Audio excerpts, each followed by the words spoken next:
Hello friends, आजच्या या व्हिडिओमध्ये आपण माहिती पाहणार आहोत इयत्ता 6वी ते 8वी या वर्गांना शिकवण्याकरिता विज्ञान गणित विषय शिक्षक याबाबत अत्यंत महत्त्वाचे आणि कालमर्यादित असे परिपत्रक प्राथमिक शिक्षण विभाग जिल्हा परिषद चंद्रपूर याद्वारे निर्गमित करण्यात आलेला आहे। त्याविषयी माहिती आजच्या या व्हिडिओमध्ये आपण पाहणार आहोत। तत्पूर्वी तुम्ही आमच्या एज्युकेशन अँड स्पोर्ट्स या चॅनलला अद्याप सबस्क्राईब केलं नसेल तर सबस्क्राईब करायला विसरू नका। पाहूया, प्रति गट शिक्षणाधिकारी पंचायत समिती सर्व विषय 6वी ते 8वी या वर्गांना शिकवण्याकरता विज्ञान गणित विषय शिक्षक पदी नेमणूक देण्याबाबत उपरोक्त विषयाचे अनुषंगाने आपणास कळवण्यात येते की संदर्भीय पत्रानुसार इयत्ता 6वी ते 8वी या वर्गांना शिकवण्याकरता विज्ञान गणित विषय शिक्षक पदावर नेमणूक देण्याकरिता पात्र अर्हताधारक प्राथमिक शिक्षकाकडून प्राप्त विकल्पानुसार सेवाज्येष्ठता यादी दिनांक 31/12/2018 रोजी प्रसिद्ध करण्यात आलेली होती। या यादीमध्ये काही आक्षेप असल्यास दिनांक 14/1/2019 रोजी दुपारी 12 वाजेपर्यंत या गट शिक्षणाधिकारी यांचे मार्फत अथवा प्रत्यक्ष या कार्यालयास आपल्या आक्षेपाच्या सबळ पुराव्यासह सादर करावे।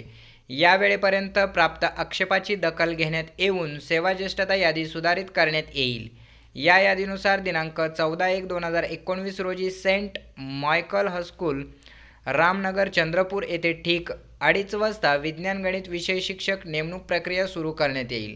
करिता आपण स्वतः व आपल्या तालुक्यातील वरील यादीतील सर्व शिक्षकांना या नेमणूक प्रक्रियेकरिता आवश्यक शैक्षणिक अर्हतेच्या मूळ कागदपत्रासह उपस्थित राहण्याबाबत आपले स्तरावरून सूचना द्याव्यात। सदर यादीतील प्रत्येक शिक्षक वेळेवर उपस्थित राहील याची दक्षता घ्यावी।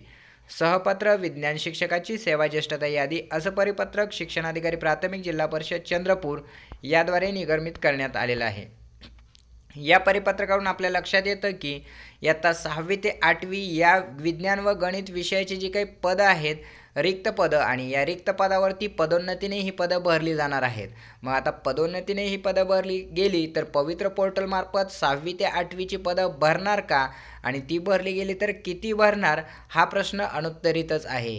यामुळे DTED BEd बांधवांसाठी या ठिकाणी या चिंतेचा विषय म्हणावा लागेल, कारण गणित आणि विज्ञान विषयाची पदं आता ही पदोन्नतीने भरल्या गेल्यामुळे त्यांच्या पदांच्या संख्येत किंवा घट होणार आहे। अधिक माहितीसाठी तुम्ही आमच्या एज्युकेशन अँड स्पोर्ट्स या चॅनलला अद्याप सबस्क्राईब केलं नसेल तर सबस्क्राईब करायला विसरू नका। धन्यवाद।